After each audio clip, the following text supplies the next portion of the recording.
जरा इस स्थिति की कल्पना कीजिए। बाहर घनघोर बारिश हो रही है, एकदम सन्नाटा है, और अचानक रात के अंधेरे में एक घर के दरवाजे पर दस्तक होती है। आवाज आती है, भैया दरवाजा खोलो, मुझे बहुत ठंड लग रही है। अब ये आवाज घर की छोटी बहन की है, लेकिन सबसे खौफनाक बात पता है, वो छोटी बहन महज 3 घंटे पहले ही मर चुकी है। जी हाँ, और उसका बेजान शरीर घर के अंदर ही एक कमरे में रखा हुआ है। तो फिर दरवाजे के बाहर कौन है, या क्या है? तो चलिए बराईपुर गांव के इस रोंगटे खड़े कर देने वाले रहस्य का पूरा विश्लेषण करते हैं। इस एक्सप्लेनर में हम सिर्फ एक भूत या कहानी नहीं, बल्कि एक पीढ़ियों पुराने श्राप, मॉब लिंचिंग के गहरे मनोवैज्ञानिक प्रभाव और एक परिवार के उस खौफनाक संघर्ष को गहराई से समझेंगे, जहां उन्हें अपने ही पूर्वजों के गुनाहों की भारी कीमत चुकानी पड़ी। इस पूरी कहानी की शुरुआत होती है आज से करीब 15 साल पहले, उत्तर प्रदेश के एक बेहद कटे हुए और अलग थलग गांव बरईपुर से। मौसम बहुत खराब था, लगातार भारी बारिश हो रही थी। राघव नाम के एक युवक की 12 साल की छोटी बहन गुड़िया की तेज बुखार से मौत हो जाती है। अब गांव के पुराने रिवाजों के मुताबिक खराब मौसम और रात होने की वजह से शव को तुरंत शमशान नहीं ले जाया जा सका। उसे रात भर के लिए घर के अंदर ही रखना पड़ा। और बस यहीं से शुरू होता है वो डरावना दुष्स्वप्न। अगर हम उस रात की टाइमलाइन को देखें तो समझ आता है कि चीजें कितनी तेजी से बिगड़ी। रात 11 बजे तक सारे रिश्तेदार घर जा चुके थे। ठीक आधी रात यानी 12 बजे दरवाजे पर वो पहली नामुमकिन दस्तक होती है। रात 1:30 बजते बजते माहौल इतना भारी हो गया कि गांव के मंदिर की घंटी अपने आप बजने लगी, जो कि एक बहुत बड़ा अपशगुन माना जाता है। और रात 3 बजे तक तो हालात इतने बेकाबू हो गए कि गांव के सबसे बुजुर्ग तांत्रिक को बुलाना पड़ गया। ये बिल्कुल एक टिक टिक करते टाइम बॉम्ब जैसा था। अब जाहिर है घर में ऐसी अलौकिक चीजें होते देख राघव की दादी ने तुरंत पुरानी लोक कथाओं और टोटकों का सहारा लिया। उन्होंने दरवाजों पर नमक और हल्दी छिड़क दी, परिवार के चारों ओर एक राख का सुरक्षा घेरा बना दिया और लगातार रक्षा मंत्रों का जाप करने लगी। उनका मानना था कि जहां कोई ताज़ा मौत होती है, वहां काली शक्तियां सबसे पहले खिंची चली आती हैं। लेकिन सच बताऊं, ये पुराने तरीके उस रात बिल्कुल नाकाफी साबित होने वाले थे। देखिए, ये कितना बड़ा और खौफनाक कंट्रास्ट है। एक तरफ वो 12 साल की मासूम गुड़िया थी जो सिर्फ एक बुखार से हार गए, और दूसरी तरफ वो शैतानी साया जिसने उसके शरीर पर कब्जा कर लिया था। उसकी आंखें पूरी तरह से काली हो चुकी थी, गर्दन एक अजीब कोण पर मुड़ी हुई थी, और चेहरे पर एक ऐसी खौफनाक मुस्कान थी कि लग रहा था जैसे उसका जबड़ा ही फट जाएगा। ये कोई आम भटकती आत्मा नहीं थी, बल्कि इंसानी मांस खाने वाली कोई बहुत प्राचीन दुष्ट शक्ति थी। और फिर आतंक का लेवल और बढ़ जाता है। जब परिवार ने वो पहली दस्तक सुनी तो उन्होंने कमरे में जाकर देखा, गुड़िया का शव बिस्तर से गायब था। वहां सिर्फ कीचड़ से सने गीले पैरों के निशान थे जो बाहर की तरफ जा रहे थे। जब राघव और उसके पिता ने घबराकर उन निशानों का पीछा किया तो वो उन्हें घर के पीछे एक पुराने सूखे कुएं तक ले गए। और पता है वहां कुएं के अंदर क्या था? काले पानी के ठीक ऊपर वो साया गुड़िया की शक्ल में मुस्कुराता हुआ बैठा था। लेकिन बात सिर्फ उनके घर तक ही नहीं रुकी। अचानक घर की छत पर वही साया फिर से नजर आता है, और धड़ाम से एक भारी चीज छत से नीचे आंगन की मिट्टी में गिरती है। वो क्या था? वो पड़ोस के 8 साल के लापता लड़के सोनू का कटा हुआ सिर था। बिल्कुल रोंगटे खड़े कर देने वाला मंजर। उस पल पूरे गांव को ये समझ आ गया कि वो एक ऐसी बेरहम शक्ति का सामना कर रहे हैं जिसका मकसद सिर्फ डराना नहीं, मारना है। तो अब यहाँ एक बहुत बड़ा सवाल उठता है, आखिर राम दुलारी नाम की इस आत्मा ने राघव के परिवार को ही अपना निशाना क्यों बनाया? गुड़िया ही क्यों? सोनू ही क्यों? यहाँ कहानी सिर्फ एक भूतिया किस्से से कहीं आगे निकल जाती है। ये साफ था कि यह हमला कोई इत्तेफाक नहीं था, ये एक बेहद निजी और सोच समझकर किया गया बदला था। इस रहस्य की जड़ में जाने के लिए हमें उस कुएं का इतिहास खंगालना होगा। दशकों पहले ब्रिटिश काल में वो कुआं कोई पानी का स्रोत नहीं था, बल्कि एक शमशान था जहां कथित तौर पर बच्चों को जिंदा दफनाया गया था। जरा सोचिए, एक ऐसी जगह जो पीढ़ियों के दर्द, चीखों और भयंकर काली ऊर्जा का केंद्र बन चुकी थी।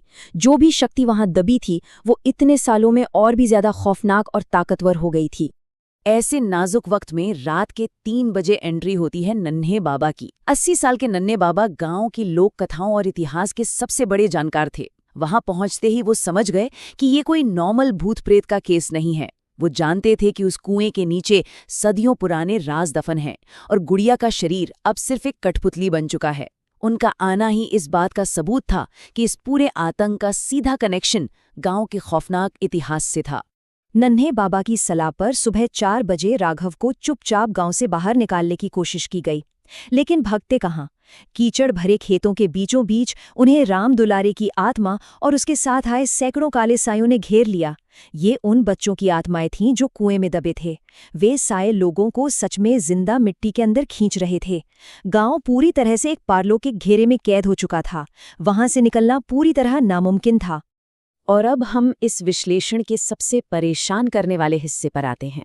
गांव के एक पुराने खंडहर हो चुके स्कूल में गुड़िया का शरीर मिलता है। और वो वहां क्या कर रही थी? वो फर्श पर बैठी लापता बच्चों के शरीर के अवशेषों को खा रही थी। ये दृश्य इस बात का पक्का सबूत था कि राम दुलारी की आत्मा कोई साधारण भूत नहीं थी। वो उस शापित कुएं की दबी हुई भूख और हिंसक आक्रोश का जीता जागता प्रतीक बन चुकी थी। खंडर स्कूल के अंदर नन्हे बाबा ने तेजी से एक जादुई राख का घेरा बनाया ताकि सब लोग अंदर सुरक्षित रह सकें, लेकिन वो पारंपरिक सुरक्षा उपाय इस भयंकर शक्ति के आगे ज्यादा देर नहीं टिक पाए। वो साया सिर्फ बाहर से हमला नहीं कर रहा था, वो सीधे उनके दिमाग पर वार कर रहा था। जी हाँ, टेलीपैथी के जरिए वो उनके दिमाग को हैक कर रहा था, उन्हें मतिभ्रम का शिकार बना रहा था और उन्हें अंदर से पूरी तरह तोड़ रहा था।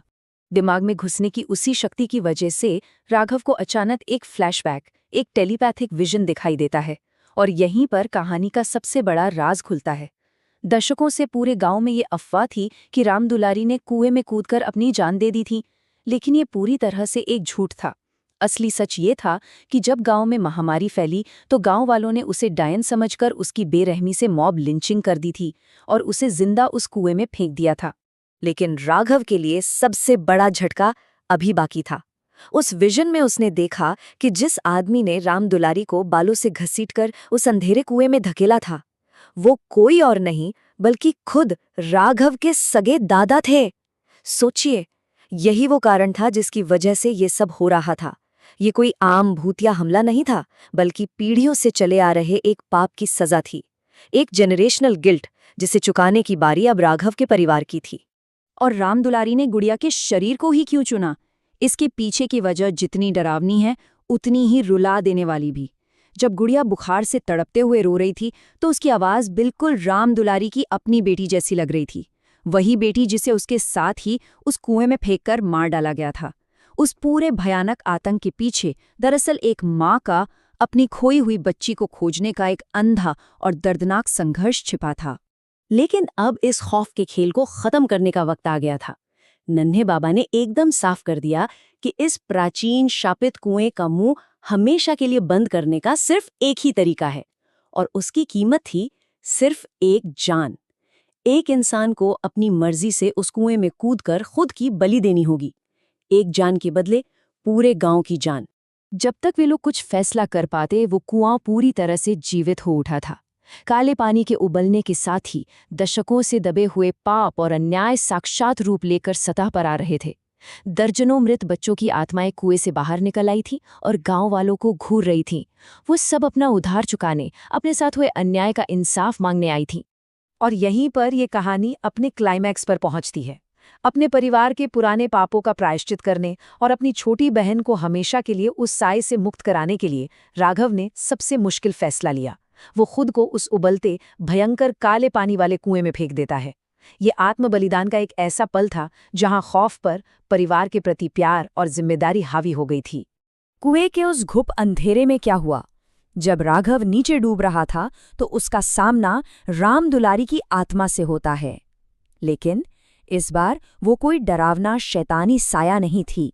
वो एक शांत माँ थी जिसकी गोद में उसकी अपनी खोई हुई बेटी की आत्मा थी। राम दुलारी का इंतकाम पूरा हो चुका था। उसे उसकी बेटी मिल गई थी और इसी के साथ वो आत्मा हमेशा के लिए शांत हो गई। उस खौफनाक रात का अंजाम बेहद चौंकाने वाला था। 3 दिन बाद राघव अस्पताल में जिंदा जागता है। गांव वालों ने बताया कि जैसे ही वो कुएं में कूदा, एक भयंकर आवाज हुई और वो शापित कुआं अपने आप में धंसकर हमेशा के लिए बंद हो गया। गुड़िया पूरी तरह से ठीक हो गई थी और सबसे अजीब बात ये थी कि उसे उस रात के खौफ का कुछ भी याद नहीं था। सब कुछ एक बुरे सपने की तरह मिट चुका था। लेकिन क्या सच में सब कुछ खत्म हो गया था? उसी रात गांव के बुजुर्ग नन्हे बाबा की मौत हो जाती है और मरने से पहले वो एक बेहद डरावनी चेतावनी दे जाते हैं। उन्होंने कहा था, कुछ जगहों पर मिट्टी के नीचे सिर्फ लाशें नहीं दबी होती और वे कभी पूरी तरह शांत नहीं होती। ये चेतावनी हमें याद दिलाती है कि अतीत के पापों को चाहे आप कितना भी गहरा क्यों न दफना दें, वे बाहर आने का रास्ता खोज ही लेते हैं। आज इस घटना के 15 साल बाद भी जब राघव किसी बरसाती रात में अकेला होता है तो उसे अक्सर वही धीमी खौफनाक आवाज फुसफुसाती हुई सुनाई देती है, भैया नीचे बहुत ठंड है। क्या वो कुआं सच में बंद हो गया था? ये कहानी हमें एक ऐसे सवाल के साथ छोड़ जाती है जो लंबे समय तक जहन में गूंजता है। कुछ दरवाजे कभी नहीं खोले जाने चाहिए, क्योंकि जो चीजें अंधेरे में रहती हैं वो शायद कभी हमारा पीछा नहीं छोड़